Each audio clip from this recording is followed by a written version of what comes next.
more tired after I wake up. Live from your Reed Hastings infused drug empire that went from 5 to 6 discs per month for the average user to the average user spending about 18 minutes per day just scrolling through the menu before actually hitting play. None of that's made up. It's a Business Pants Friday show here at April 17th Studios featuring analyst Matt Moscardi.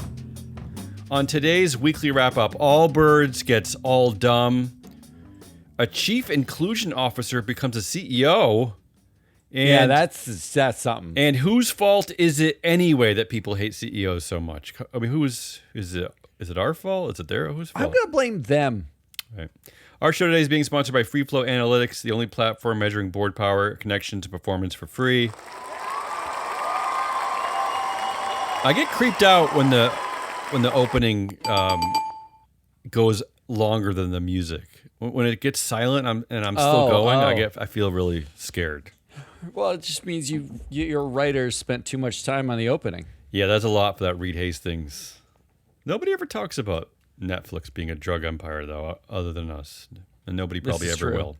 And no one ever cared. You want to just get to it? I think they care. Come on, how dare you? You think they care? Let's find out if they care by doing the story of the week. You're not going to care. Yeah, I got nothing spectacular to say this week. Yeah, I went a little more. I tried to get a little more old-fashioned in the stories I picked. Stick to our roots a little bit more. Some governance-y stories. There's just so much. You were telling me about this historian before we started, Heather Cox Richardson. Yeah. And that she's gotten to the point now where she used to make these historical comps, you would say, to to saying like, it used to be just as bad back then. But now, the last year or so, she's lost that thread. And that's how I feel with the news that we cover. It's nonstop mania. And I don't really know how to digest it. And I know we've been accused of... And I want to address, a listener asked us to address certain things, and I'm going to do that soon. That we've been accused of maybe focusing a little too much on, I don't know, the dystopia, the horrible tech, dystopia AI. We live in. But it's hard not to. I do try to be fair and balanced here, but you are talking about the companies that are hogging the market cap of the market, right? I mean, these are if you subtract them, I don't know what's left. You know what I'm trying to say? I mean, I know what you know. So, yeah. Well, not only do I know what you're trying to say, but let's be truly honest about why we spend our time on it. Because the market cap of S&P 500, the top 5 companies are all tech companies, and it represents nearly 20%. So, I mean, literally 20%. Think about that. It's an absurd number of weight that these companies have over the market. That's number one. Number two, if you think about your life, the number of times you touch your phone is over 1,000 per day. Is that right? Spend on average, the average American adult spends over 2 hours on social media of some kind on a device per day. Yeah. When you're not on social media, you're often dual watching Netflix, another tech company, or some other media company every single day. The reason why we talk about this is literally all anyone does. Well, okay. And when we say it, does anyone delete Instagram from their Well, I have phone? an addendum to that. There's actually another reason why I think we focus on it. And it's the same reason why a lot of people in the country and definitely in the world are so angry, afraid of the Trump administration, is that they think of it as anti-democratic.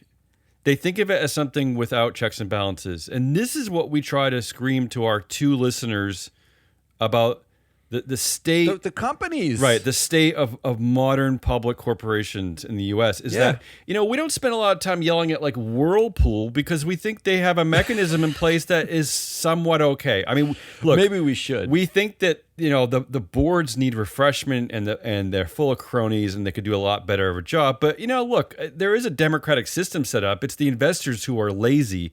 But these tech companies, including some of the ones we're going to talk about today, Snap... Allbirds, Netflix, they're dictatorships, and there's no mechanism, and they ruin our lives, and we complain about it daily to anyone who will listen, and yet we want you to pay attention to this. The same reason why you hate Trump. Anyway, I didn't mean to do that. Let's go. Let's do it. No particular order. Sneaker company Allbirds plans to pivot to AI. And the New York Times ends that headline with, yes, AI. Now, I realize this is... I don't know. It's a pump and dump. Yeah, it's a pump and dump. dump. I know that, I'm picking the story just sort of as a symbol of the times, I guess, because of just how... and I think everyone else is right to jump on this, that how stupid it is.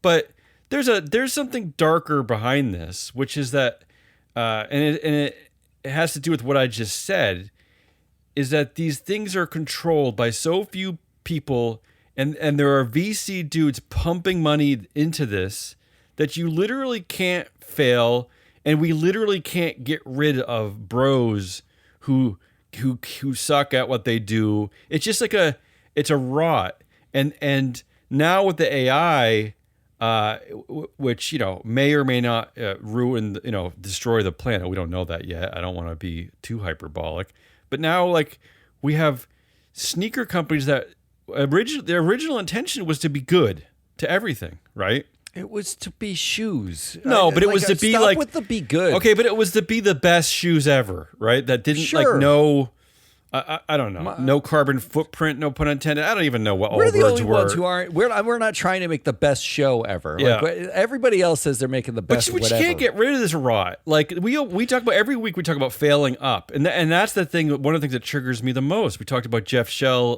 last week at Paramount. I mean, he's failed up twice in a row, and now it's like you have these dopes, and by dopes I mean Joseph Zwillinger. He's the co-founder, former CEO and director. Co-founder, former CEO and director Timothy Brown. Yeah, they have two former CEOs and co-founders on their board. And then director Dan Levitan. They control 84% of the voting power by cheating because they own Class B shares that are worth 10 votes per share. They suck at what they do. And all of these people, they're M.B.As from Wharton, they're from M.B.A. from Harvard, M.B.A. from Stanford, they go to Duke. One guy's he's a soccer player. Yeah, that's one of the co-founders. But they're a soccer player. But they're clearly charming, and they've charmed VC guys, and that's all that matters. But you know what? They work when in a world where they're making shoes, right? Like the soccer player, I might buy a shoe from a soccer player. I'll give it that. Okay? But he still controls 27% of the voting power and is, agreeing to a pivot to AI. I don't think taking the money. Matt Levine did a great piece on this about a $50 million financing line and talking about convertible shares and how it was a great trade to immediately meme stock Allbirds. Well, that's what it is. You're right. And then pump the stock price up and then sell immediately. This has to be illegal. I mean, it's manipulation of the worst kind. There was a second company this week that announced they were pivoting to AI, and it was it's had nothing. They had nothing to do with AI, and they just were like, now we're going to do AI, and their stock went up 100%. And it's something I complain about constantly is it adds nothing to our just culture in general, nothing. It's all is about is enriching the pockets of a few dudes, and there are never women involved in any of these companies. This one has, of course, just two women involved. They have absolutely no power or influence. It's just like bros who don't give back anything. It's just it's nauseating. It's exhausting, is what it is. But I wanted to tag on a few more stories to that Allbirds story, and then we can move on. Here are a few other AI stories of the week. Snap blames AI as it lays off 1,000 workers. Now, Snap is really Evan Spiegel. And think about it. He's blaming something else for laying off workers that he hired. I mean, can he not take any fault on his own? I mean, where's the mea culpa here? Where's the I've been doing this for at least a decade and I suck at it. Where's that? No, but really, where's that statement? Because imagine being laid off at a struggling company with a dictator CEO who dates supermodels and you bought a mortgage in a really expensive part of the country and you're sending your kids to school, blah, blah, blah, blah. And then he fires you because he discovered a new technology that can replace you and it's going to save him money and his stock price is going to go up. I mean, this guy is just like the Allbirds guy, just a shameless turd. Well, it's not. What the shamelessness about it is the same thing we talked about with Larry Ellison, is the same thing we talked about with who else did the same AI is at fault? Dorsey. Dorsey. Yeah. Dorsey. Yeah. This is the same exact more metric overhiring. Here, yeah. Which is they're saying AI. The stock went up 19% right after the announcement. When Evan Spiegel announced laying off. And he owns most of the shares. Imagine you work at Snap and your CEO announces you're fired because of AI. And that day, because you got fired, the stock that you own in the company went up 19%.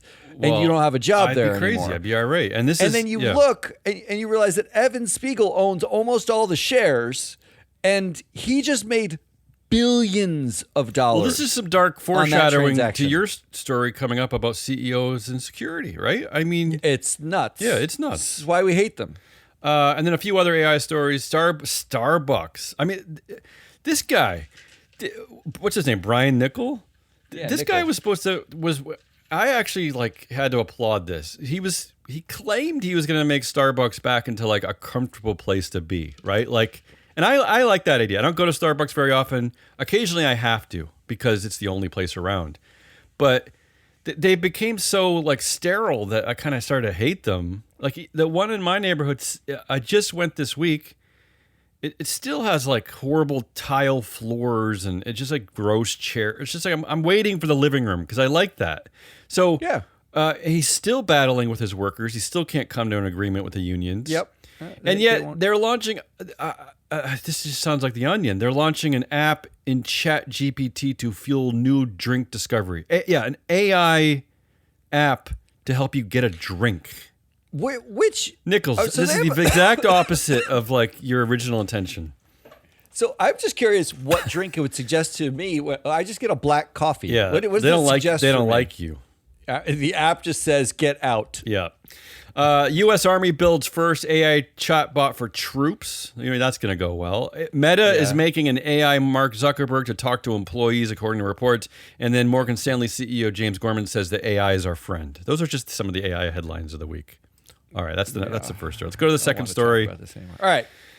Upbeat. Let's get upbeat. Yeah, this one's going to make me happy. This one's upbeat. Trump administration taps automakers to boost weapons production in World War II style push. How about this one? All right, yeah. That's what I'm talking about. This is just as maddening. So we've talked about this for a solid year now.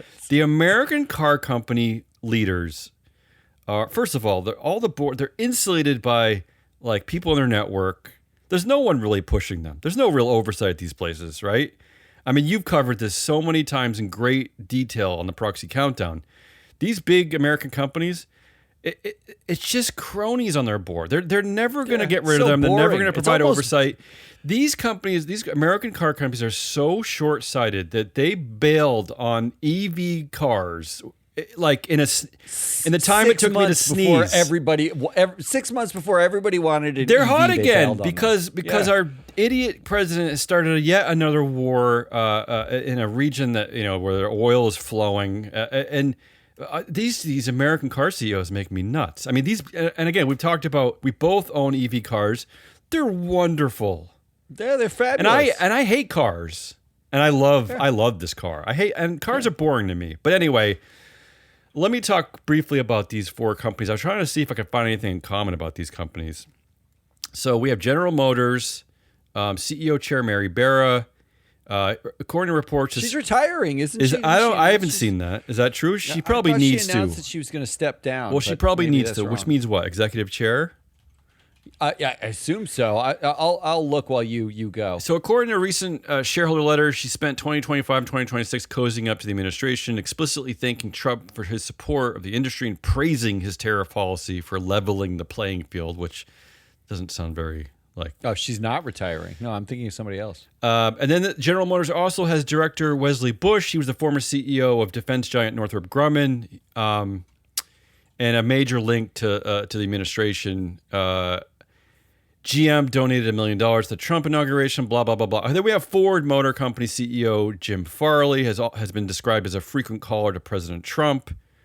In 2026, it was revealed that Trump said that he calls Farley all the time to push for the repeal of environmental garbage. That's what they called it. Oh, yeah, the garbage. Yeah. There's also the chair. Ford's really the only one that doesn't have a CEO chair, but that's because it's a family-led firm. Chair William Clay, Bill Ford Jr., he's maintained what he calls a great relationship with President Trump. In 2026, he personally hosted Trump at some stupid event. Ford was also one of the first major corporations to line up to donate to the 2025 inauguration. They also have director on their board John Huntsman Jr., who served as Trump's ambassador to Russia during his first term. And then we go to GE Aerospace. This is they talked about 4 companies in this article. Again, CEO chair Larry Culp has a good relationship with Trump. He went with Trump on a trip to the Middle East where he helped Trump broker a deal with Qatar Airways. But who GE Aerospace also has is the same GM director, Wesley Bush. Yes, Wesley Bush. Of course. Only 4 companies mentioned in this CNBC article. And what they had in common. I didn't pick this to like try to prove something. I just looked at the companies like I always do, and there you go. You have, on just 50% of these companies, you have the same former CEO of Northrop Grumman sitting on both boards. And then to finish it off, Oshkosh, they have a director who's a retired 4-star general. So they all know what they're doing. I don't know. This is I don't know where this is going to go, and I hope that the waning popularity of Trump is going to make these things harder to do. But this is just I got no words for this, really. I mean, our car companies now are going to be making bombs and I mean, it's just, come on. What are we? Because they suck at their and they would only do this because they need the money and revenue, right? Because they're sucking. They wouldn't need as much of the money and revenue if they kept selling EVs right now when everybody wants an EV. Kept their act together, yeah. If they had foresight of any kind, and I don't mean that you don't actually, the gap from when they stopped the EVs to now is less than a year. Yeah. Like Ford's write-off of the EVs, remember they wrote off like $8 billion. Yeah, that's right. GM did too, I think. Yeah. And GM did too. They that was like 6 months ago. Stellantis bailed on it. Yeah. And if they had said, no, you know what, we're going to build this into the long term. You know, like the political environment is not favorable right now. But the fact is, we know that charging networks are. In fact, I just read a story last week about how charging networks have finally reached a capacity for EVs where it's. You don't have to be worried that you're not going to be able to get from place to place and not have some place to charge because they're now everywhere. Charging networks are everywhere. They're becoming revenue sources for towns because like Town Hall has an electric vehicle charger and they take some of the money. It's no longer is it Exxon you're paying and you have to tax the gas. Yeah. Right. It's like Town Hall puts their own EV there and the money goes, or charger there, and the money goes largely to Town Hall, right? Like the hottest used cars at the moment are EVs because of the war. Because of the war. That was 6 months ago they pivoted. You don't need to think that far ahead. This is how short term they think. It's not even 6 months later. So that's the second story of the week. Third story, I call this like a old fashioned kind of governance story because how important is it? I don't know. But the press, the business press, ESG news, all that, they are making a huge deal out of this. This is like a god stepping down to them because it's just all over the place, this headline. Netflix chair Reed Hastings to leave board in June. Now, he's actually leaving. Now, remember, he went from founder to CEO to executive chair to chair, and now he's actually going. Wasn't he a co-executive He might have been, at some point? But I think there was something. I think he dropped the executive title for a while. Now he claims he's stepping aside to focus on his philanthropic efforts. So I call Call who's the one who's so great at philanthropy? I'm forgetting her name. Jeff Bezos' ex. Yeah, Mackenzie Scott. Yeah, call her. You won't need a lot of time to focus if you just call her. You just spend it. Just give it away. Yeah, actually, the best way to do it is to hand the money to the people who need it. Yeah. That's actually not that hard a job. So before I get into some populist math here, do you want to wager a guess? Do you care who the next chair? Who's the next Did they emperor? announce one? No. Or? And I looked at is this on Kalshi? And I looked at the proxy statement. I looked at the 8K. All it does is it announces he's stepping down and that they're going to discuss it at the annual meeting. So we have two co-CEOs already on this board. And really we have like a third kind of CEO on this board, and that's Jay Hoag, who has been the lead independent director, since 1924, I think. So is it going to be one of them? Or are we going to like break into like independent chair world? I don't know. I wonder what's going to happen here. Do you care? Well, what's interesting to me is the stock dropped 9% when Hastings announced he was stepping off the board. Yeah, it's that founder thing. Yeah, much we founder fetishize. Yeah. Actually, if you use that as a number, right, that suggests that we value having the founder just stick around. But not our that workers. much. But we fire the workers, it goes up 9%. We fire the founder leaves, it goes down 9%. Doesn't that mean that the stock of any founder firm is at least 10% inflated? Well, if it's Tesla, it's not the value of the company anymore. If it's Elon Musk, it's probably a 10,000%. That's nuts. It is weird. It is weird. What do they think he's doing that's so incredible? Plus, he's not losing his voting power. All the headlines suggest when Brian Cornell announces he's not going to be the CEO of Target anymore, all the headlines are like, Brian Cornell steps down. He stepped down to the same role Reed Hastings had for the last 5 years, which is executive chair, right? Like, he's still on the board. He still does the same thing. But this is like Reed Hastings, founder. I think that this is the time where Ted Sarandos becomes the chair and Greg Peters, the other guy, probably. He'll stay on the board. Basically is vice chair. Yeah. He'll be on the board, but he'll be vice chair. And my guess is Jay Hoag does not last beyond this.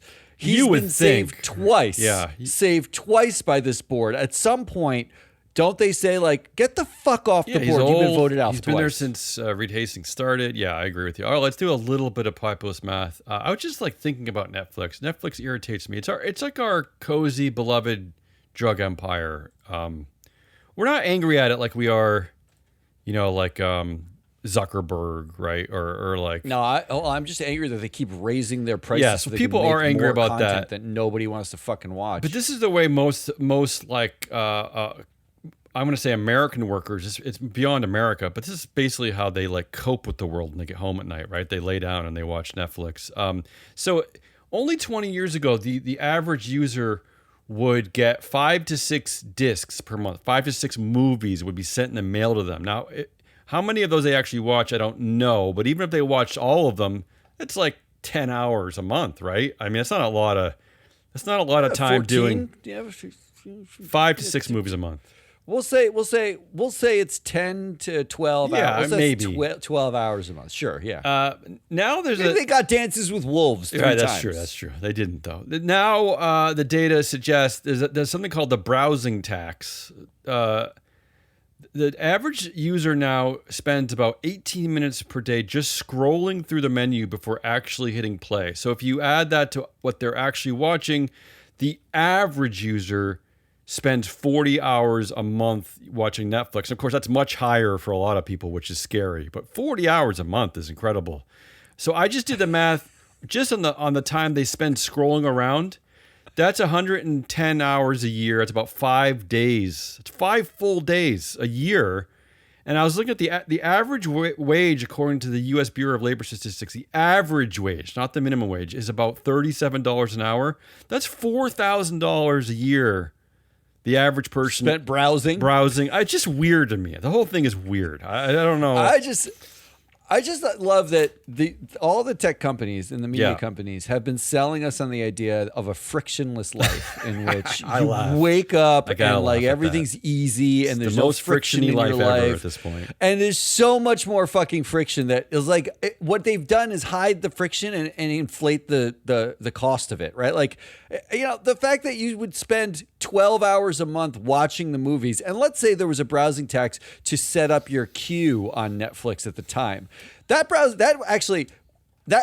was like Joe in the office said, you should totally watch this movie. It was awesome. And I click add to queue because I remember doing this with Netflix.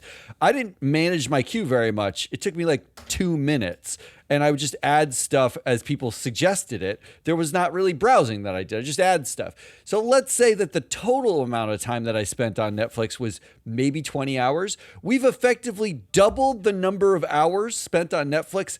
And that's just the browsing. That's not the watching. Yeah. That's none of the watching. Average. I haven't watched the thing yet. Yeah. That's unbelievable. Yeah, it is unbelievable. And then finally, the fourth story of the week, another winner, IBM folds to Trump anti-DEI push. They admit no misconduct, but they pay a $17 million penalty. So they folded. Of course, they didn't fight back. And I was thinking, like, how the hell do you not fight back against this? I mean, this is just outrageous. You would have won, but then the Trump administration hates you, and you're. All right, but the Trump administration is not going to last forever. But I got a very quick answer to why IBM doesn't care, and this is like even for the companies we cover is like dangerously low. And this is not a company controlled by one person like Bezos. So like when we talk about influence at a company like Amazon, Bezos controls like almost 70% of it. So everyone else, by that math, is going to have basically no voice. So it kind of skews the numbers a little bit. That's not what's happening at IBM. IBM has a board of 14 people. They only have 3 women, which is already extremely low. It's like 20% of the board. These women have a total of 11% influence. There is not a single woman on the board of IBM that has any leadership position on that board at all, which is kind of weird and rare in these modern Fortune 500 companies. They also have 21 execs, only 5 are women, and 3 of them are the jobs you see all the time. Chief Legal Officer, Assistant General Counsel, Chief Human Resources Officer. So really you only have 2 women there doing anything of like normal consequence, not to downplay those other roles, but they always stick women in those roles. So I don't know. To me, there's no surprise that IBM caves immediately because it's just like they don't care. But yeah. I mean, also, like the people on the board include like some of the most connected. Right. Yeah, speaking of Ford and being a GM, there's a lot of personal risk here. Like Alex Gorski's on this board. Alex Gorsky also on the Apple board. Apple went and handed Trump like a weird gold plaque, right? There's way too much personal risk for these people to, not just say, you know what, cave, forget about it. We didn't care about black people to begin with. It doesn't really matter that much. No one in this climate cares. And the White House is trying to actually, they put out some report. Yeah, I had that. Yeah. White House study says DEI policies cost U.S. economy by promoting unqualified managers. Now, I looked at that report. They have no way of quantifying what is a qualified or unqualified manager. Okay, so it's worse than that. Yeah, go ahead. The report makes up literally it doesn't have. It said that it basically said it had no way of saying whether or not diverse people from which they excluded Asians because when you include Asians, it actually is the opposite finding. What is that? So they basically said Black and Hispanic hires. Yeah, and this is I'm not saying. Like, I'm not making this up. You can read the report yourself. How evil, but think how evil that is in anyway, because the rise in anti-Asian hate crimes in America has also gone up with the advent of the first Trump administration. So it's like, what kind of an evil twist on data is that? No, it's not.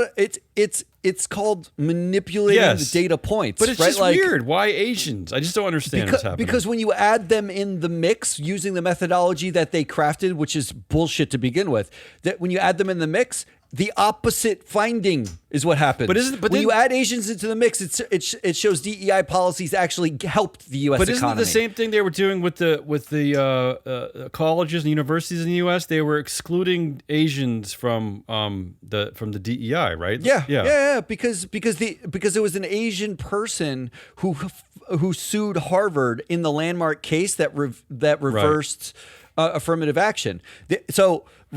I mean, like, they're excluded. Nuts. So basically, they're cherry picking. Yeah. And then when it came to the factors that they use, because they're basically saying Black and Hispanic hires, cost the U.S. economy. So they're only focusing on race. They weren't focusing on gender at all. They did not focus on gender at all. So this they really only is a race on thing when they talk about DEI.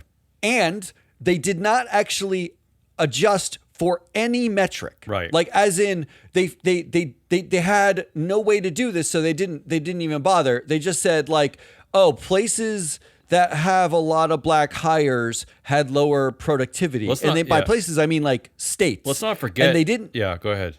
They didn't say things like the state had, labor issues and needed new labor or didn't. They didn't account for population changes. They didn't adjust for anything. Let's not also forget that fudge factored the whole thing. That the crux of this report covers really the COVID. The pandemic happened during a lot of the time frame of this report. So talk about skewing.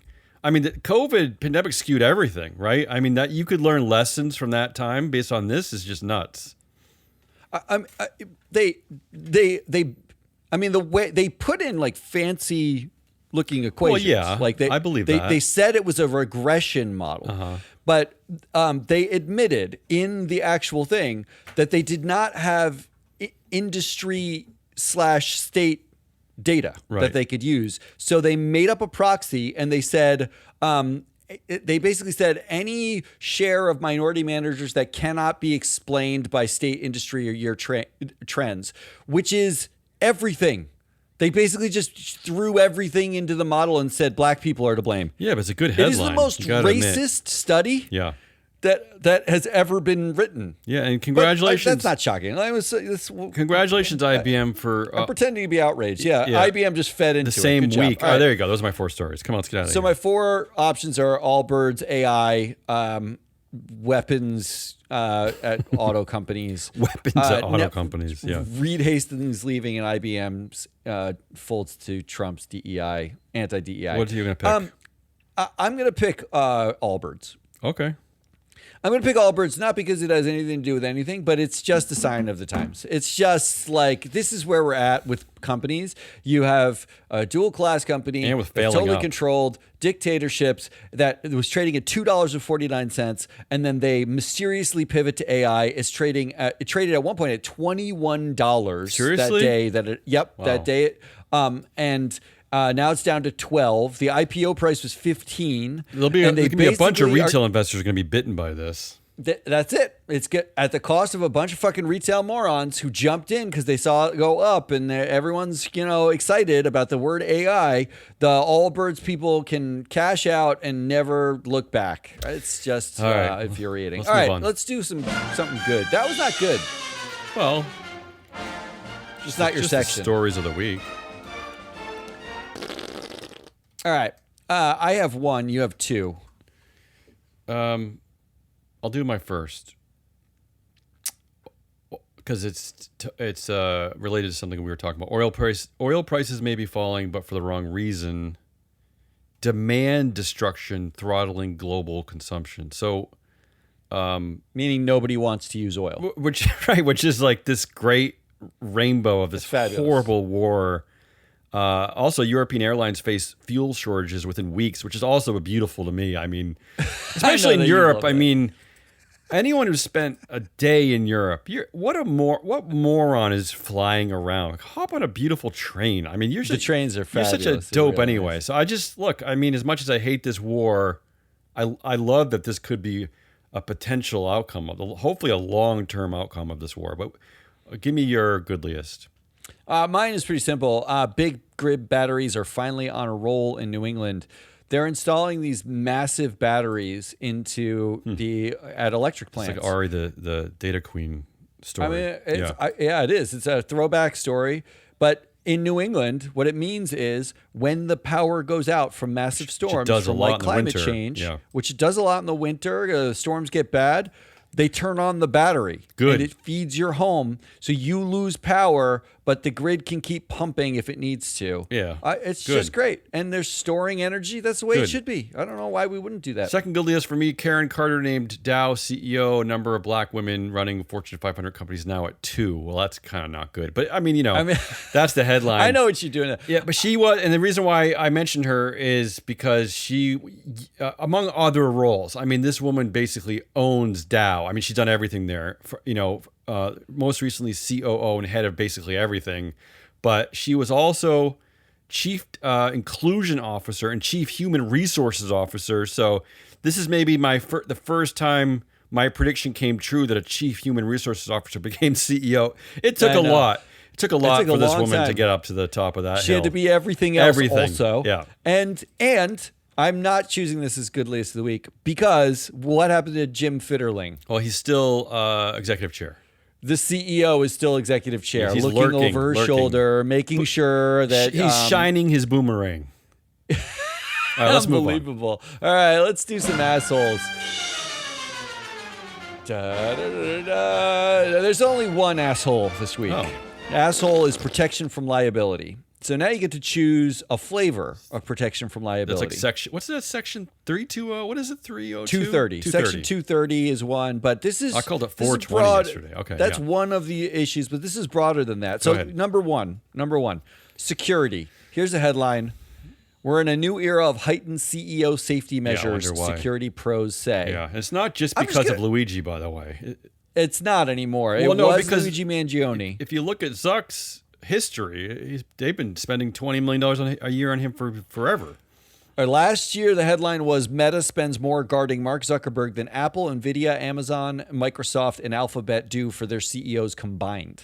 Zuckerberg, I think that's $25 million at least a year. You know what's sort of fascinating about that is it does sort of relates to stories that we've been telling for a while, which is that Apple's after Steve Jobs died. I mean, Steve Jobs was like a megastar. So Tim Cook we describe as just kind of this nothing. He's like he steers the cruise ship. He's just like guy. Just make sure it goes. It's that slowly way. Straight. going straight. He's just kind of this like nothing dude.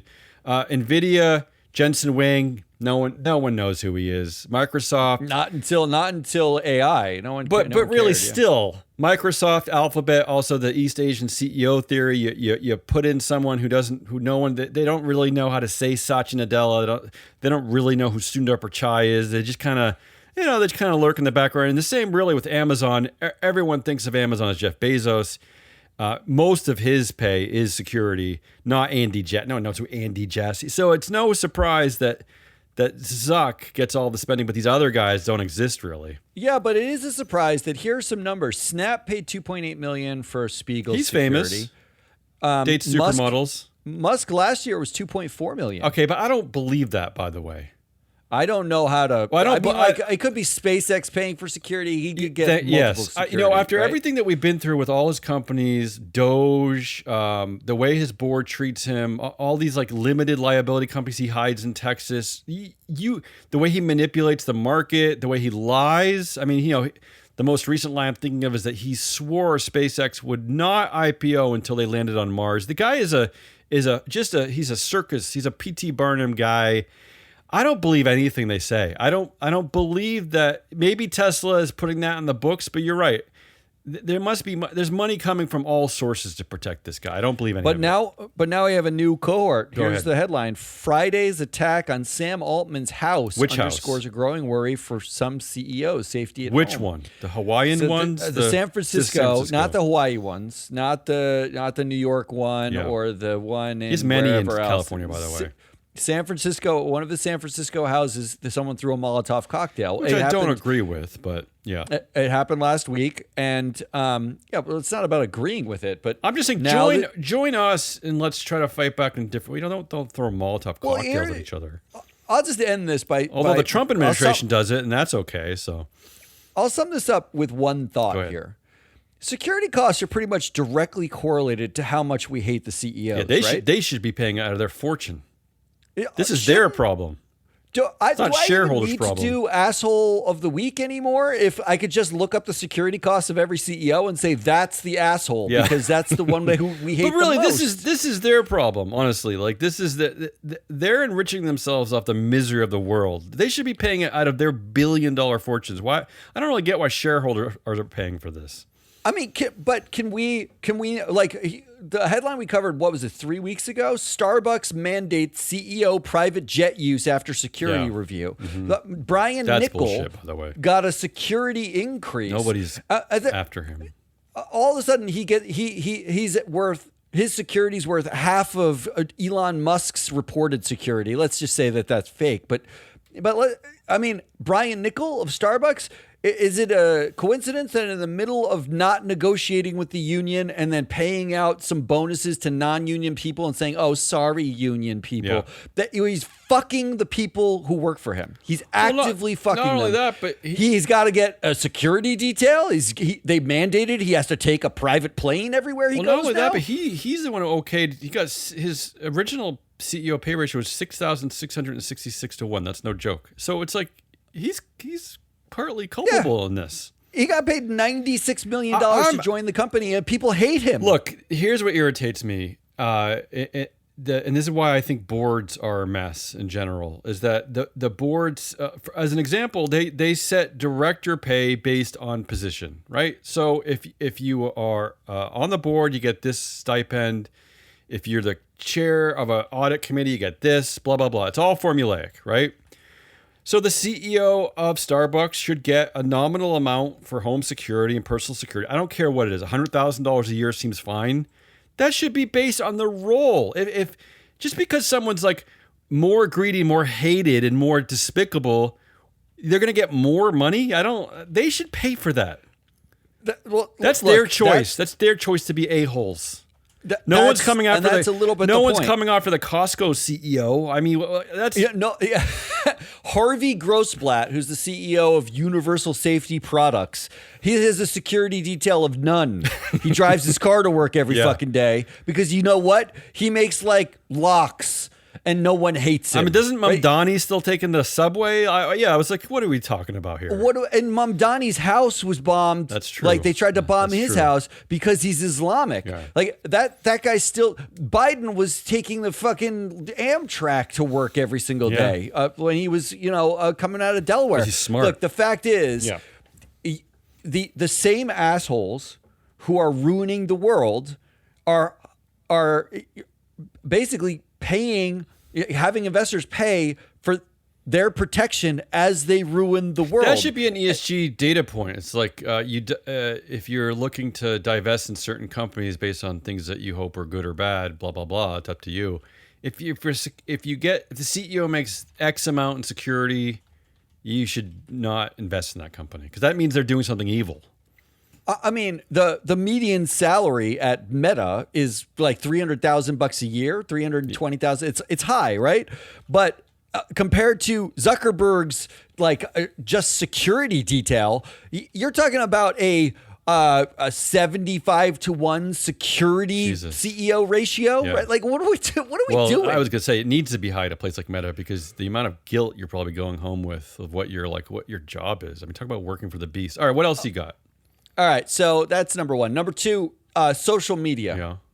Now remember, this is protection from liability. You mentioned Section 230. The headline this week, Meta vows appeal of landmark social media verdicts, warns of free speech erosion. Uh-huh. I fucking hate it when they warn of free speech erosion. Here's the problem. Yeah. So Meta is arguing that, just by way of background, this is about both the New Mexico and the Los Angeles cases. The Los Angeles case is the one that's most interesting to me because Los Angeles was brought by a single teenager against Meta and YouTube, Google. And the teenager said effectively the content that she was fed caused her immeasurable harm. You are fed. That is true. You are fed content. It's not like Netflix where you pick something. So that was the way around Section 230. It was basically to say, no, it's not the content. It's how you fed it to me, true. Right? It was the algorithm by which you fed it to me. I kind of forget that difference when I make fun of Netflix. That is a pretty important difference. That's a massive difference. Yeah. Netflix does have recommendations. But you do have to push. You got to push the movie. You got to start. In fact, I think I have to push it twice to start the movie. Yeah, because you got to open it. And then you hit play. There's the trailer and there's the whatever.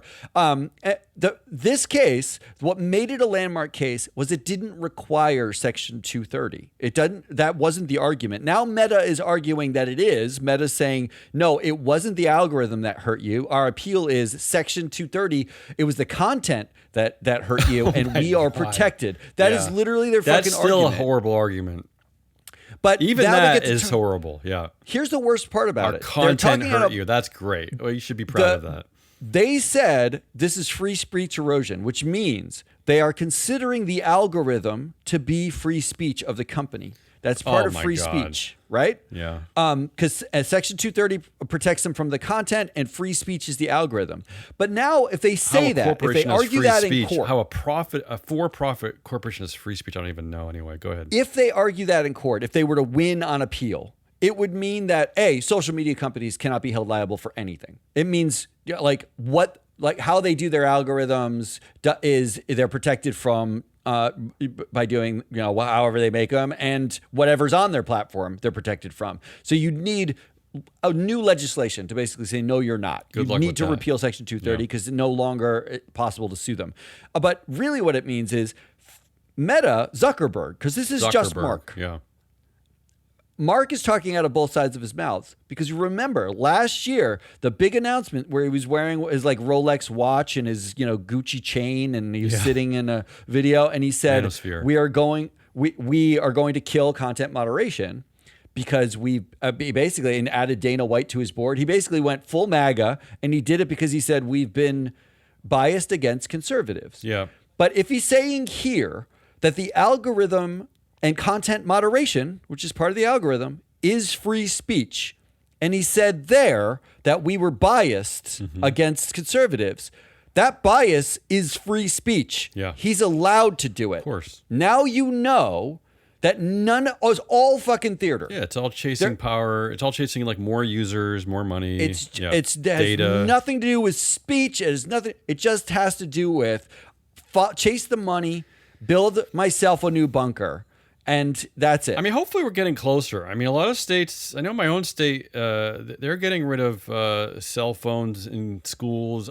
Maybe we're getting closer to repealing this. I don't know. I mean, this does seem to be one of the few issues that both Republicans and Democrats, we hate. We hate them. If they literally, we know because $25 million a year is spent on security. Yeah. I mean, if we repealed Section 230, they would have to give them a 10-year grace period just to get the heinous, horrible, misogynistic, Nazi, rapey, child pedophile, all the horrible shit off their platforms. It would be a nightmare. What else? So that's number 2. I'm super social depressed. media. What else? Number 3, legislation. Okay. You have to bear with me for this Go one. ahead. The asshole here is a man named Bill Cunningham. Yeah. He's a state representative in Illinois. Got it. This is like a small dude, right? Like state rep in Illinois. Is that what you're saying? I don't know how short he is, but he's a Democrat. He has his biggest. I looked all this up. His biggest backer of the last few years have been green PACs, and clean energy PACs unions and stuff. Here's the headline: OpenAI backing law that protects it when AI causes mass deaths and other mayhem. Oh, Jesus. And simultaneously, last night, Anthropic opposes the extreme AI liability bill that OpenAI Is backed. Anthropic just becoming the anti-OpenAI? Is that what they are? Yes, pretty much. Even though they have the hacker model that can break every that's so horrible and powerful that even the Trump administration that hated them 2 weeks ago now is begging to use it because they just want to destroy humanity. Yeah, go ahead. Now you know why Dario Amodei didn't give it to him because all right, but I would give it to a more saner administration, not these. Stick with me. dudes. I am Go going ahead. to read. All right, I'm here From the bill. I'm trying to listen. This is a bill that a man named Bill Cunningham, Illinois state representative, introduced state law in Illinois.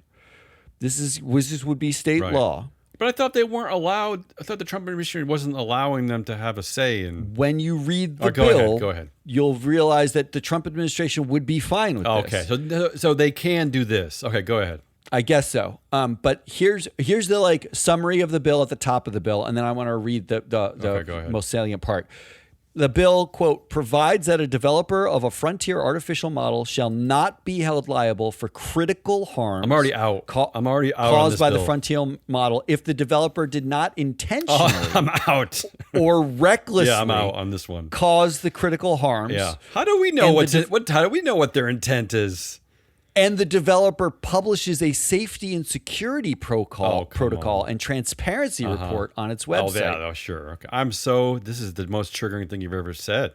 Yeah, provides that the developer shall be deemed to have complied with these requirements if the developer, number one, agrees to be bound by safety and security requirements adopted by the European Union. Good. Then we're going to have to wait for the EU to save us on this one. I mean, literally, just can you defer a little bit more to somebody else? Yeah. You can't come up with your own fucking rules. Number two, enters into an agreement with an agency of the federal government that satisfies specified requirements. Yeah. So if you sell it to the government, it's Cash Patel. Fine. Yeah. It provides the actual yada, yada, yada, yada. All right, here's critical harm. You're defining critical harm that was stated. They define critical harm in the bill this way. Now imagine you're Sam Altman, you're reading this. Do you ejaculate then, or do you are you just because you love smiling this bill? while you have your coffee? This is critical harms. Okay. Quote, critical harm means the death or serious injury of 100 or more people. Even that arbitrary number is making me feel weird. It should be, what about just one? What about one person? Or at least 1 billion of damages to rights and property caused or material enabled by a frontier model. Wait, I don't understand. So if it's below that, you could hold them liable? Yes. Okay.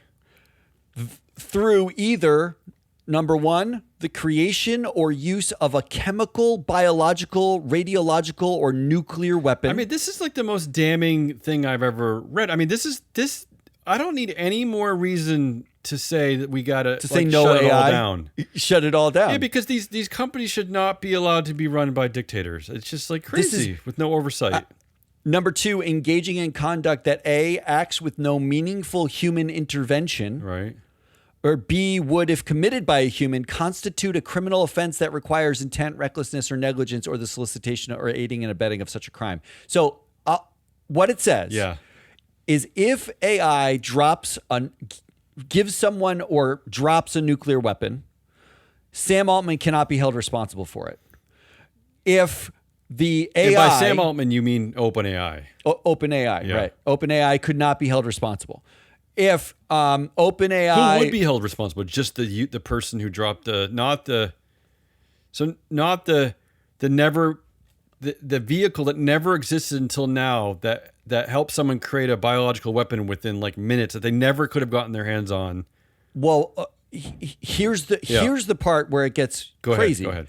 Because in the second part, it basically is saying if someone uses the AI to do it for them, as in suggests to an AI, you should drop a nuclear bomb, and then the AI does it, it's not the company's fault. Even then.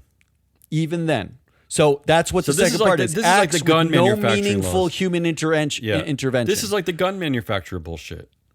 It's way worse. Well, I know it's guns. worse, but I'm saying it's the same cover. It's the same it's not our fault. We don't. It's effectively AI Section 230. We just which create is to say, the whatever killing the machines. AI says, however many people get killed as a result of the AI use, whatever the AI does, whatever it says, is not the fault of the company that made the AI. I'm going to say this to Bill Cunningham. Why are we stopping here? Why don't we let private citizens buy tanks? Why can't people just drive tanks through the neighborhood? And you could only won't be the tank company's fault, right? It's just just don't. Right? Why are we stopping here? You know what? It wouldn't Let's even give be weapons my of mass fault. destruction to everyone. It wouldn't even be my fault if I didn't cause $1 billion of damages or killed less than 100 people. If I only killed 99 people, whose fault is it? How about the fact that two of the most like egregious and stupid wars of my lifetime was the one started by George W. Bush in 2003, I think it was, in Iraq, and then this one that Trump started against Iran. Both on this false pretense of trying to root out weapons of mass destruction. Yeah, he's defining a weapon of mass destruction. OpenAI is a weapon of mass very destruction. Candidly developing weapons of mass destruction and making a shit ton of money doing it. And we're just saying, it might help us like get a better coffee order at Starbucks, so it's fine. Here's the thing I could not understand. Yeah, go ahead. I did a deep dive on Bill Cunningham. Yeah. Like, where did his money come from? How did he get here? Who's calling this fuckface to? Does he have ties to like bill? University of Illinois? I mean, exactly. Like that's what I was looking for. Any that's title, where some like of those tech bros AI, came from, right? Like Larry. Right, like who was it? Larry Ellison or Ellison came from U of I, Illinois, or something like or Champlain. U of I. Yeah. I could not find anything. I could not find anything. And I was like, Billy, why are you introducing a bill that says the AI companies are not liable for a, quote, biological, radiological, or nuclear weapon? But did they have to disclose like who's writing their checks? I don't even know how that works. Yeah, in Open Secrets, you have a list of all their donors. But they're all these secret PACs now. They're all PACs, and you don't know who donated to the PAC. Who is this guy? What's his background? Do you know what his background is? That's the thing. It's like nothing. There's no marker here that this guy... Who is this jerk? I can't fucking for the life of me figure out, what are you doing? What are you doing? And look at this other thing. Did AI write this bill? And look, as of like a month ago, a headline was Cunningham legislation supports solar development on public school campuses. So who is this guy? Of course it does, because his biggest donor is a solar PAC. He's weird, dude. Weird dude. Clean energy PAC. All right, we don't need to vote on this. I mean, this is the worst. This might be the worst thing I've seen. I mean, ever. Like, we're watching in the same week liability that the New Yorker be taken away from Sam Altman. Does he have a subscription to the New Yorker? He must not. I don't think so. They don't get that. Do they get the New Yorker in Illinois? I don't think it goes not that in far. Illinois. It doesn't go I don't that even have far. to vote. This one is just the worst thing I've ever seen. All right, let's do it. Let's get out of here. I mean, I'm sure we're going to come back to that because that's the word. That's bad. Look, there's an action item here. If you, I don't care if you live in Illinois or not, you should be writing State Representative Bill Cunningham and asking him, what the fuck are you doing? Yeah. Why on earth do you define critical harm as a biological or nuclear weapon and they would not be held responsible for aiding and abetting that? What are you doing? Remember how hard it was even, I mean, you probably don't remember this, but I'm going to age myself, which, actually I've already aged myself because I'm old. When I was a kid, there was something called the Anarchist Cookbook. It was a book. It was like we all handed it around. Yeah, it was like a magazine-ish book. It was like a zine. But it was like if any teacher or parent found you with that, they would slap you across the head, right? You'd be like suspended. Yes, I mean it was that bad. It and light it on fire. But yet, now we're flash forward, and now we have a version of the Anarchist Cookbook that is a billion. It's exponentially more destructive, and yet that's like we're all celebrating it because it helps us get better lattes. All right, let's move on before I drive myself crazy. Yeah, I mean you don't even have to. Yeah, like if you ask AI right now, most of them have been trained with elements from the Anarchist Cookbook. Yeah, right. Well, yeah. So it's already in there. Yeah. All right, Headliniest. I have two shortish ones, but yours is a bit longer, so I'll just do mine first. The first one's a classic, a throwback. Amazon. Amazon accused of hiding workers' death for a week, making employees keep working as corpse lay on floor. Yeah, that's a headline. That's. Not only is that a headline, what is that? I'm sure I don't like any of that. I'm sure we'll cover that more later. I'm sure more will come out on that as they like look into this. But that's just I'm gonna let the headline sit there on its own. I hope they juxtapose, if that's real and that happened, I hope they juxtapose that story with Jeff Bezos on a yacht in Venice at his wedding. Like that seems like that is the what is Upton Sinclair's The Jungle, right? Right. Isn't that this? There is no difference anymore between an Amazon warehouse and the meat slaughtering and packing industry in the 1900s, early 1900s. It is the same now, right? We're there. Not to mention that Bezos just handed off he has a climate pledge fund or whatever, and he's handed that off, the duties of that, to his wife, Lauren Sanchez, who doesn't have any background remotely related to spending on climate issues, but yeah, whatever. All right, my other headline on this is something that only irritates me because I read it thousands of headlines every week. Listen to these 3 headlines. 374 Water reappoints Rick Davis to the company's board of directors. Okay. CMC announces appointment of Mike Dumas to board. And they're giving these names in quotes. And then Regis. Those are the actual headlines. And then actual. And then Regis Corporation announces appointment of William Bill Charters as independent. What? These don't count as nicknames. This not only do they this not count as nicknames. What are you doing to me? What? Why is it important to announce? I don't know. In the headline. Release? I don't know, but stop it.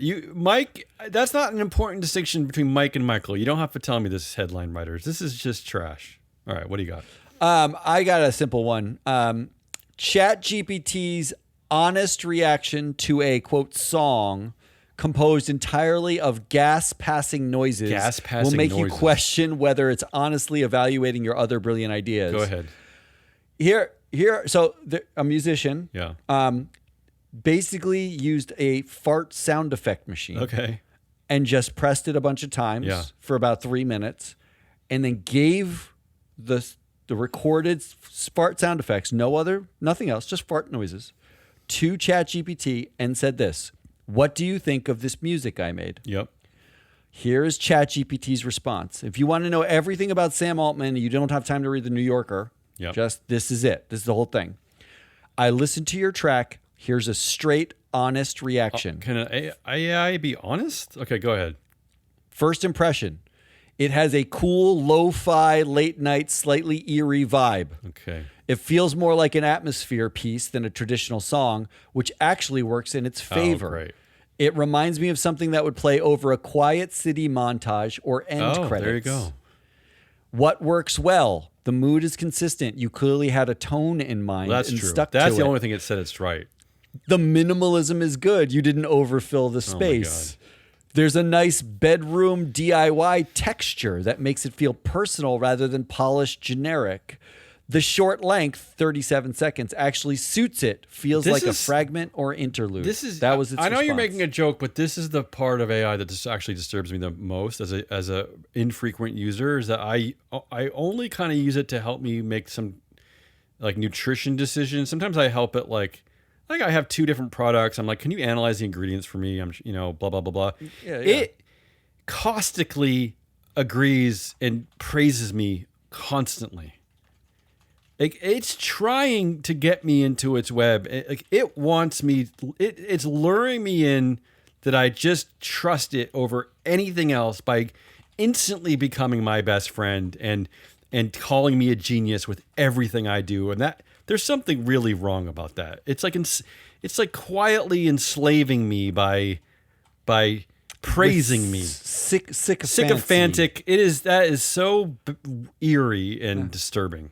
All right. And this is exactly how did they describe Sam Altman? Yeah. They said he was willing to lie to you to make you like him. Yeah. And he has no. Let's not forget that no compunction about it. One of the greatest satirists of our time, Mike Judge. Beavis and Butthead. That's his first one. Came up with Silicon Valley, one of the greatest satires of the tech industry. He had a movie called Idiocracy that came out about 20 years ago. Now he was. Musing about a future in the United States, right? And the number one movie at the time was for 2 hours straight was just the image of a butt, a bare butt, and I think it was farting. I think that's all it was doing, and the audience was like just sitting there laughing for the whole 2 hours. So we're literally not that far off with this. What you're telling me, right? Well, not far. I mean, that just happened. It just happened. I mean, ChatGPT loves. All right, all it is. Let's move on. Come on. Who won the week? Who won the week for you? Mine's easy. Winner. It's double director Wesley Bush on the boards of good one. Both GE and GM. So there you go. Wesley Bush is he's like getting all excited about maybe making some bombs for the White House. Well, my winner is anyone who wants to cause critical harm to society. Oh. Aren't they like now they have the means to do it? No, the people will be arrested, but Sam will just be laughing from one of his bunkers. I did ask Gemini during this show whether or not it's trained on the Anarchist Cookbook and whether or not Google would be shielded in this bill from me using the Anarchist Cookbook. And then I said, well, if you're shielded from liability, then you can give me the details of this cookbook because it's on me, whatever happens after that. And Google's like, that would be correct if this bill passes. So good. Gemini agrees with me. Predictions.